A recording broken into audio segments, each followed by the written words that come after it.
نوائے ضیاء کے ساتھ پروفیسر ضیاء کسی ریاست کے جو معاشی سوچ اور فکر ہوتی ہے یا ریاست کا جو معاشی ڈھانچہ ہوتا ہے یا جن خطوط اور اصولوں اور ضوابط کی بنیاد کے اوپر کسی ریاست کو معاشی طور پر تشکیل دیا جاتا ہے، پھر اس کے نتائج، اس کے اثرات زندگی کے ہر شعبے کے اندر جو ہے وہ محسوس کیے جاتے ہیں، کیونکہ جو معیشت ہوتی ہے یا معاشی جو سرگرمی ہوتی ہے، it is called the circulation of blood, اور جسے انسانی جسم کے اندر جو ہے وہ بلڈ سرکولیٹ کرتا ہے اور جسم کے ہر عضو تک اس کا پہنچنا جو ہے وہ ایک نیچرل فینومنا ہوتا ہے۔ اس طرح جب کوئی معاشی اصول اور ضابطہ کسی ریاست کے اندر تشکیل پاتا ہے تو اس کے نتائج، اس سے کے اثرات اور اس کے متعلق سوچ اور فکر کا جو ہے وہ ایک پیدا ہونا جو ہے اس معیشت کے نتیجے کے اندر وہ ایک ناگزیر عمل ہے۔ میں نے یہ تمام باتیں اس بنیاد پہ کی کہ آج کل پاکستان کے اندر جو ہے وہ اگرچہ ہم نے مختلف نظریات کے تحت پاکستان کے قیام کو جو ہے وہ تشکیل سے لے کر آج تک جو ہے وہ نشو و نما دینے کی کوشش کی ہے، کبھی ہم نے پاکستان کو ایک نظریاتی اسلامی ملک کا تصور دیا، اور آئین کے اندر بھی لکھا ہے یہاں پر جو ہے وہ معاشی سرگرمیاں جو ہے وہ اسلامی قانون اور ضابطوں کے مطابق چلائی جائیں گی۔ پھر اسی طرح ہم نے اپنی معیشت کو جو ہے وہ سوشلزم کے ایک تصور کے ساتھ منسلک کیا۔ پھر یہاں پر جا کر جو ایک بنیادی تصور ان دونوں کے درمیان ہم آہنگی کا پایا جاتا تھا، وہ ایک کہ دونوں اصول و ضوابط جو ہے وہ کیپٹلسٹ نظام کی جو ہے وہ نفی کرتے ہوئے نظر آتے تھے، کیونکہ اسلام کا جو بنیادی تصور ہے اسلام کی معیشت کا، وہ سرکولیشن آف ویلتھ کا ہے، welfare of the common people کا ہے، اور پھر اسی طرح ریاست کے اندر جو ایک لائبلٹی ہے لوگوں کی ضروریات کی تکمیل کے لحاظ سے، that is essential function of the Islamic state. تو اسے کہتے ہیں یہاں پر جب اسلام کے نام پر ایک ریاست کا وجود عمل میں لایا گیا تھا تو لوگوں کے نزدیک اس کا جو سب سے بہترین جو اس کا اطلاق ان کی زندگی پر ہونا تھا وہ ان کے معاشی پہلو سے ہونا تھا، یعنی کہ ریاست جب وہ لوگوں کی ضروریات کی تکمیل کے لحاظ سے اور ان کی نشو و نما کے لحاظ سے، ان کی ترقی اور خوشحالی کے لحاظ سے اپنا جو کتنا جو بوجھ ہے وہ اپنے کندھوں پر اٹھاتی ہے، کیونکہ ہمیں یہی بتایا گیا تھا کہ دریائے فرات کے کنارے پر اگر ایک کتا بھی بھوکا مرے تو خلیفہ وقت جو ہے وہ جواب دہ ہوتا ہے، عوام کے سامنے بھی اور اللہ کے سامنے بھی۔ تو اسلامی ریاست کی جب ایک نشو و نما دی جاتی تو وہ اس معاشی پہلو پر دی جاتی تھی، اور کسی اگر فرد جو ایک ریاست میں پیدا ہو جاتا ہے تو اس کی ذمہ داری جو ہے وہ بائی برتھ تو اس کے پیرنٹس پر ہے، لیکن by the concept of the citizen وہ ریاست کی بھی جو ہے وہ لائبلٹی ہے۔ یہ وہ ایک بنیادی فلاحی ریاست کا اسلامی کانسیپٹ تھا، اور پھر جب سوشلزم کا کانسیپٹ تو اس کی بھی بنیادی سوچ اور فکر یہ تھی کہ کم سے کم جو ریاست کے جو وسائل ہیں اور جو ریاست کے طاقت کے جو ماخذ ہیں ان کو جو ہے وہ لوگوں کے لیے سود مند بنایا جائے، نہ کہ اس کا استحصال کرنے کا اسے ذریعہ بنایا جائے۔ یہی وجہ ہے کہ میں اسلام اور سوشلزم کے جو نظام معیشت ہے ان کو اس طرح ہم آہنگ دیکھتا ہوں کہ کم سے کم ان کی سوچ اور فکر کے اندر جو ہے وہ کیپٹلزم کی بو جو ہے وہ ہمیں نظر نہیں آتی، جس کے اندر جو ہے وہ لوگوں کو ایک را مٹیریل کے طور پر لیا جاتا ہے، اور کیپٹلسٹ جو ہے اس کو اپنے مینیفیسٹو کے مطابق، اپنی سوچ اور فکر کے مطابق جو ہے اس سے زیادہ فائدہ اٹھانے کی کوشش کرتا ہے۔ اب یہاں پر مجھے ایک المیہ یہ ہے کہ نام اسلامی سوچ اور فکر کے مطابق اپنی آئینی ضرورت ہونے کے باوجود اس کے مطابق ڈھالنے کے نہ صرف کامیابی سے کہیں جو ہے ہم کنار ہونے کا تو بہت تصور ہے، ہم نے کبھی کامیاب ہونے کے لیے جستجو بھی کرتے ہوئے نظر نہیں آئے، اور پھر جو سوشلزم ہے اس کو بھی ایک تصور کو جو ہے وہ ایک ایسا عمل قرار دے دیا جسے پورے ملک کی تباہی اور بربادی کا، اور یہی وہ سوچ اور فکر تھی جو کیپٹلسٹ نے سوشلزم کے تصور سے اپنے آپ کو ایک خطرہ محسوس کرتے ہوئے جو ایک بیلنس آف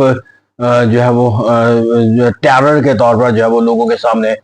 جو ہے وہ ایک سوشلزم کو پیش کیا۔ تو اسے کہتے ہیں یہاں پر جو ایک المیہ ہے کہ پاکستان اب جس فیز سے گزرتا ہوا نظر آتا ہے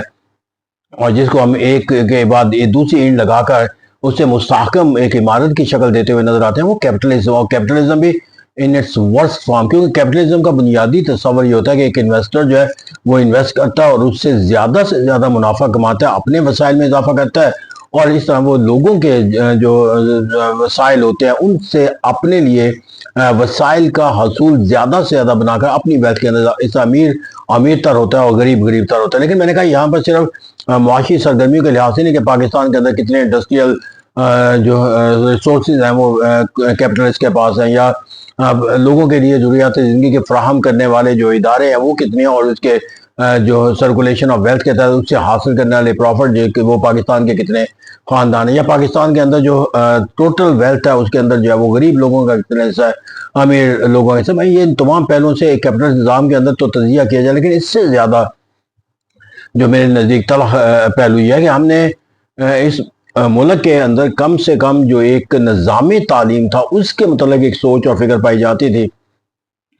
کہ یہ ریاست کی ذمہ داری ہے اور ریاست کو اس سے بہتر بنانے کے لیے زیادہ سے زیادہ. لیکن ہم نے المیہ یہ ہے کہ وقت گزرنے کے ساتھ ساتھ ہم نے ایک غیر شعوری طور پر ایک تعلیمی لحاظ سے جو سرکاری ادارے تھے ان سے لوگوں کو متنفر کیا، پھر شعوری طور پر جو ہے وہ جو پرائیویٹ سیکٹر کے ادارے تھے اس کو نشوونما دی، اور اس طرح پھر ایک موازنہ اور مقابلہ ایک ایسے توازن کے ساتھ کیا گیا کہ جس میں کسی اصول، ضابطے، اخلاقیات کا کوئی پیمانہ جو ہے وہ موازنہ مقابلے کے لحاظ سے جو ہے وہ تشکیل نہیں پاتا. پرائیویٹ ادارے کا تصور کہ جہاں پر جو لوگ بچے پڑھنے آتے ہیں ان کے شاید والدین کے پاس اپنے بچوں کے لیے جو ہے وہ 2 ٹائم کا کھانا بھی فراہم کرنا ممکن ہے، اور جو دوسرا پرائیویٹ سیکٹر کے اندر بچہ جو کہ ہزاروں روپے کی سیلری دے کر اپنے بچوں کو ایک لگزوریس لائف سٹائل کے ساتھ جو ہے وہ تعلیم دلوانے کا جو ہے استعمال کرتے ہیں. موازنہ اور مقابلہ ایک ریڈی والے بچے کا اور ایک جو ہے وہ ایک کیپٹلسٹ کے بچے کے ساتھ موازنہ کر کے کیا جاتا تھا، بجائے اس کے کہ ہم اس کیپٹلسٹ اور غریب بچے کا درمیان جو فرق ہے اور مقابلہ کرانے کے لیے ایک جیسا ماحول فراہم کرتے. ہم نے اس نظام کو نہ صرف مستحکم کیا، اور اب یہ تقسیم در تقسیم کا جو کانسیپٹ ہے اس کو ہم نے مزید نشوونما دیا گیا، اور یہ کبھی دانش سکول کا تصور، اور اب جو نیا تصور آیا کہ ایمیننس سکول بنائے جائیں گے. نواشیو ایمیننس سکول کا تصور دیا گیا کہ جہاں پر ایک پرائیویٹ فرد جو ہے، جو اونرز آف دا بلڈنگ جو ہے وہ اپنے لیے گورنمنٹ کے اخراجات سے ایک سکول کا نظام جو ہے وہ چلانے کا جو ہے وہ راستہ جو ہے وہ اپنے لیے تلاش کر سکتا ہے، اور اس کے چلانے کے تمام اخراجات جو ہے وہ ایک ریاست اپنے لیے جو ہے ذمہ داری کے طور پر اسے ادا کرے گی. اب یہاں پر میرے نزدیک سوال یہ ہے کہ ایک جو فرد ہے وہ اپنی ایک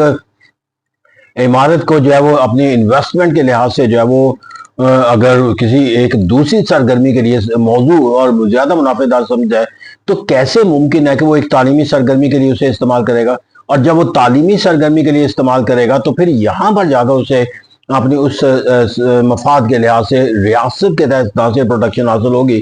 بلکہ وہ اس کے ذریعے جو منافع کمانے کی سوچ اور فکر رکھے گا. اگرچہ حکومت کا یہ تصور ہے، یہ کہنا ہے کہ وہ انہی شرائط پر داخلے کریں گے، انہی کریکولم کو پڑھائیں گے جو حکومت جو ہے متعین کرے گی، لیکن یہاں پر جو وسائل حاصل کیے جاتے ہیں اس وسائل کو حاصل کرنے کے بعد اس سے منافع کمانے کے جو راستے ہیں وہ کبھی بند نہیں ہو سکتے، کیونکہ وہاں پر ریاست جو قدغن عائد کرنے کے لیے جو ناگزیر ہے کہ کم سے کم وہ اس لیول کا جو ہے وہ جو ایک گورنمنٹ سیکٹر کے اندر نظام موجود ہے اس سطح کے اوپر جا کر جو تعلیمی معیار کے حامل جو افراد ہیں یا جس سطح کے اوپر جا کر جو ہے وہ تعلیمی سہولیات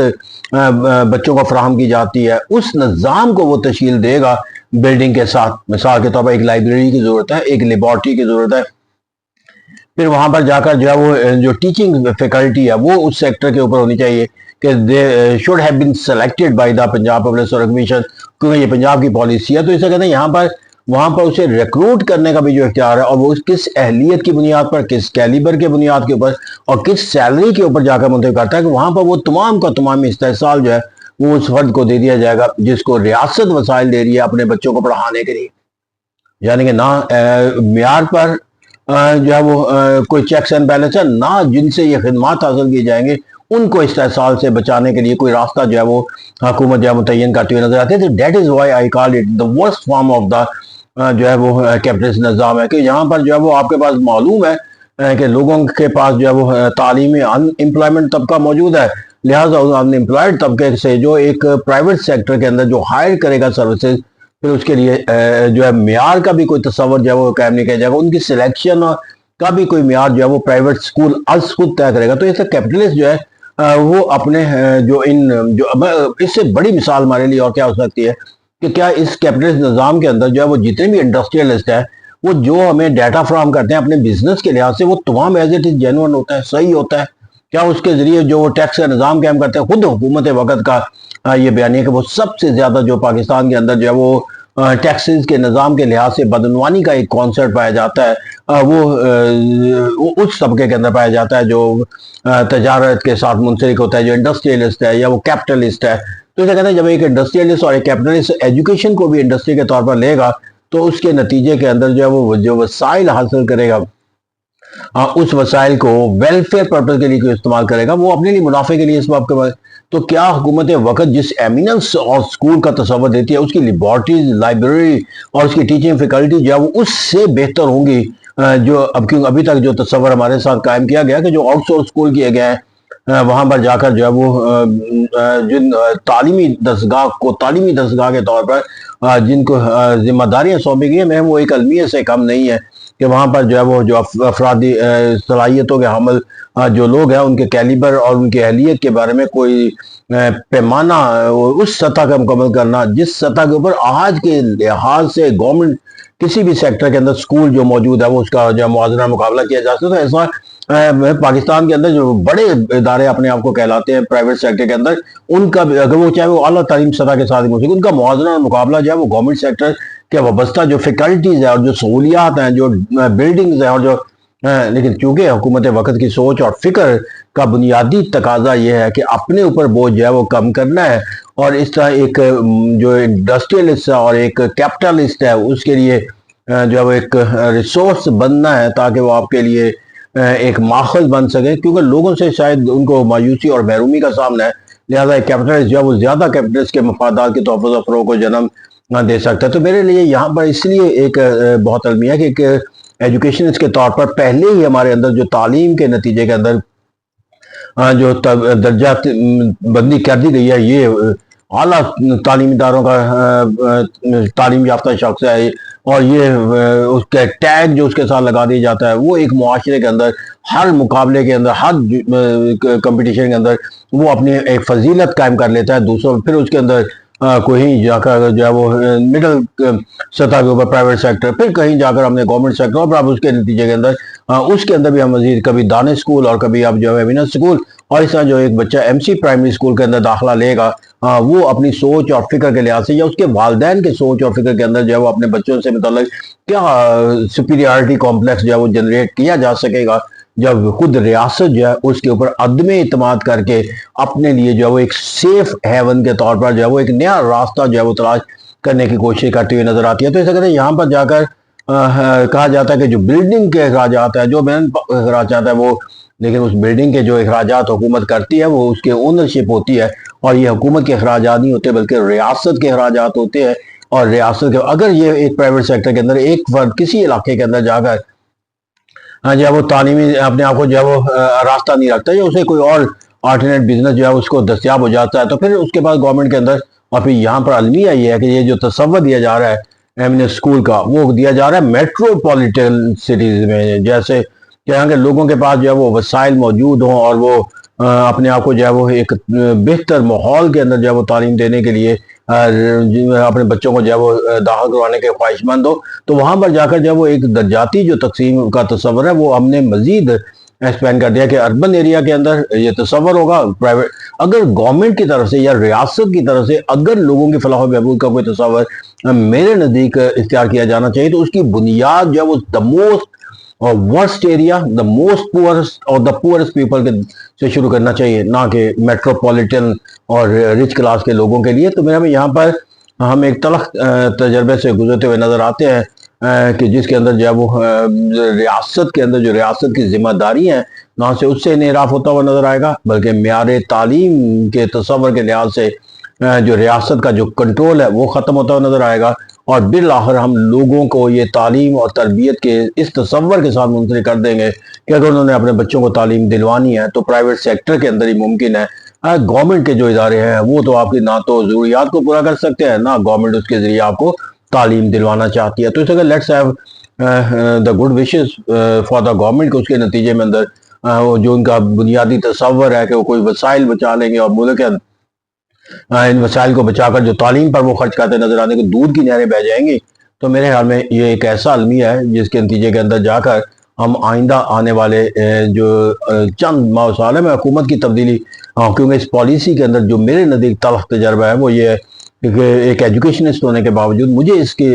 جو خد و خال ہے وہ کہیں جو ہے وہ شیئر نہیں ہوتے ہوئے نظر آتے، کہیں اس کے اوپر ڈسکشن ہوتی ہوئی نظر نہیں آتی، کہیں پالیسی میکنگ کے لحاظ سے جو پولیٹیکل فورسز ان کے درمیان ہم آہنگی نہیں ہوتی، کیونکہ پالیسی اس کو کہتے ہیں جو سرٹینٹی رکھتی ہو، کنٹینیوٹی رکھتی ہو۔ میرے نزدیک تو یہ ایک ایسا عمل ہے جس کے اندر جو ہے وہ ایک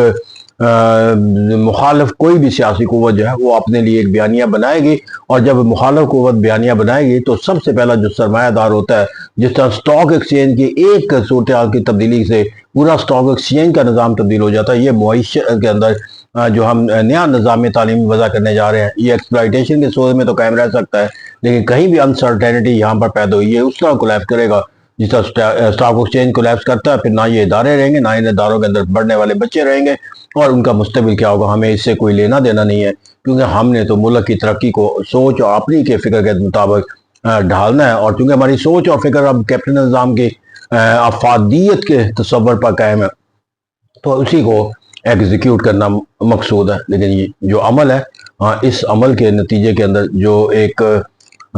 طبقاتی تقسیم ہے، تعلیم کے ساتھ لوگوں کی جو وابستگی ہے، اور جو ایک ریاست کی طرف سے لوگوں کو اپنے کے ساتھ تعلق جوڑنے کا جو تصور ہے وہ جو قائم رکھ سکتی تھی اس سے اپنے آپ کو محروم کرنے کی کوشش کرے گی، کیوں کہ جو تعلیمی ادارے کے اندر جو بچہ جو ہے ایک دفعہ منفی سوچ اور فکر پیدا کر لے گا، آپ جتنی مرضی طاقت اور وسائل لے آئے پھر وہ سوچ اور فکر جو ہے وہ تبدیل نہیں ہو سکتی۔ یا یاد رکھیے گا کہ پہلے سے ہی جو آج کا پاکستان کا موجودہ نظام تعلیم ہے اس کے اندر جو ایک گاؤں کے اندر جو ہے وہ ایک دھوپ یا درخت کے سائے کے نیچے پڑھنے والا جو بچہ ہے وہ جب کسی ایک بڑے ادارے کو دیکھتا ہے تو اس کو دیکھ کر وہ کسی فخر کا بیانیہ نہیں کرتا کہ یہ میرے ملک کا ادارہ ہے، وہ اپنے لیے وہ المیہ تلاش کرتا ہے کہ جہاں پر وہ اپنے آپ کو بھیڑ بکریوں کی مانند قرار دیتا ہے۔ تو یہ بھیڑ بکریاں تو اپنی جگہ پر رہیں گی، لیکن ہم جو ہے وہ ایک نیا اشرافیہ ان دا ایجوکیشن جو ہے وہ جنریٹ کرنے کی کوشش ضرور کرتے ہوئے نظر آئیں گے، تاکہ جو اربن ایریاز کے جو لوگ ہیں ان کو ایک تسلی اور تشویقی دی جائے کہ حکومت وقت ان کو جو ہے وہ ایک ایسے 3 کنال سے کا رقبہ ہو۔ اب میں یہاں پر جو یہ بیانیہ سن کے آ گیا تھا وہ کون سا تعلیمی ادارہ ہے کہ جو 3 کنال کے ایک بلڈنگ کی 4 دیواری کے صورت کے اندر قائم ہو، اس کے اندر کوئی شرائط عائد کی گئی ہو کہ اس کے اندر لائبریری ہوگی، لیبارٹریز ہوگی، اس کے اندر پلے گراؤنڈ ہوگا، اس کے اندر جو ہے وہ جو بنیادی میڈیکل کی سہولتیں ہیں وہ دستیاب ہوگی، بس جو ایک ادارے کی خوبصورتی جس کے اندر پیدا ہوتی ہے اور اس کا ٹیچنگ سٹاف جو ہے وہ کس سطح پر ہوگا، کہیں ریٹرن ڈاکومنٹ کے طور پر، تاکہ کوئی بھی پاکستان کا جو شہری ہے وہ جا کر حکومت کی جو دی جانے والی سہولت ہے اس کو کم سے کم ایک پیمانے کے لحاظ سے یہ تو پرکھ سکے کہ اس کا گورنمنٹ سیکٹر کے ساتھ کیا موازنہ، کیا مقابلہ اور کیا فائدہ۔ حکومتوں کے بیانیے سے یہ کہہ دینا کہ ایک 3 کنال کی جو بلڈنگ ہے وہ کئی ایکڑ پر محیط بچوں کے لیے قائم سکول سے زیادہ بہتر ہے، مجھے اسی ایک تصور سے نظام تعلیم کے جس سمت کو ہم ڈالتے ہوئے نظر آتے ہیں وہ ہمارے سامنے آیا ہے۔ المیہ یہ ہے کہ ہم نے بچوں سے تعلیم پہلے ہی بہت دور کر دی ہے، ہم سمجھنے سے قاصر ہیں۔ جب ایک ماں باپ کے بچے جو ہے وہ اپنے بچوں کو کسی پروفیشنل لائف میں داخل کرنا چاہتے ہیں تو لاکھوں نہیں اب کروڑوں کے اندر فیس کو ادا کرنا ہے، کون ادا کر سکتا ہے، کتنے فیصد لوگ ہیں جو ادا کرتے ہیں، پھر اس کے اندر جا کر پھر ہم نے جو جاب اپرچونٹی کا جو کانسیپٹ گورنمنٹ ہے اس سے اپنے آپ کو محروم، کتنے ماں باپ ہیں جو جاب اپرچونٹی کے کانسیپٹ کے نہ ہونے کے باوجود جب اپنے بچوں کو تعلیم کی طرف راغب کرنے کی کوشش کریں گے۔ اور اب جو نظام تعلیم ہے اس نظام تعلیم کے اندر جا کر جو ہے وہ لوگوں کے لیے جو ہے وہ اپنے وطن سے محبت کا اور اپنے بچوں کے اندر جو ہے وہ ایک بہتر شعور پیدا ہونے کا جو تصور ہے وہ کیسے نشوونما پائے گا، میرے خیال میں ایک المیہ سے کم نہیں ہے، کیونکہ جب مفادات کا یہ پیمانہ ریاستوں کی پالیسی کا حصہ بن جائے، انہوں نے اپنی لائبلٹی کو دوسروں کی لائبلٹی بنانا ہے تو میں المیہ سے کم نہیں ہے کہ اگر حکومت وقت عہد حاضر کے اندر گورنمنٹ سیکٹر کے اندر جو ہے وہ قائم ہونے والے جو ادارے ہیں آخر یہ لوگوں نے تو نہیں چلائے، پاکستان کو 78 سال بنے ہو گئے، جن پارٹیوں نے یہ نیا نظام کو تشکیل دیا وہی اس حکومت کو چلانے والے کسی نہ کسی سطح پر منسلک رہے ہیں. اگر وہ اپنے 78 سالہ تاریخ کے اندر پاکستان کے اندر موجود نظام تعلیم کو لوگوں کی ضروریات سے ہم آہنگ بنانے سے قاصر ہے تو سب سے پہلا تو جو گناہ گار ہے اسے سزا ملنی چاہیے، اور وہ ہے جس کو اس نظام کو بہتر کرنا تھا، نہ کہ ان بچوں کو جو اپنے تعلیم کے زیور سے آراستہ ہو کر ایک اچھا پاکستانی، ایک اچھا شہری اور ایک اپنا اچھا مستقبل تلاش کرنے کی خواہش رکھتے ہیں. Thank you.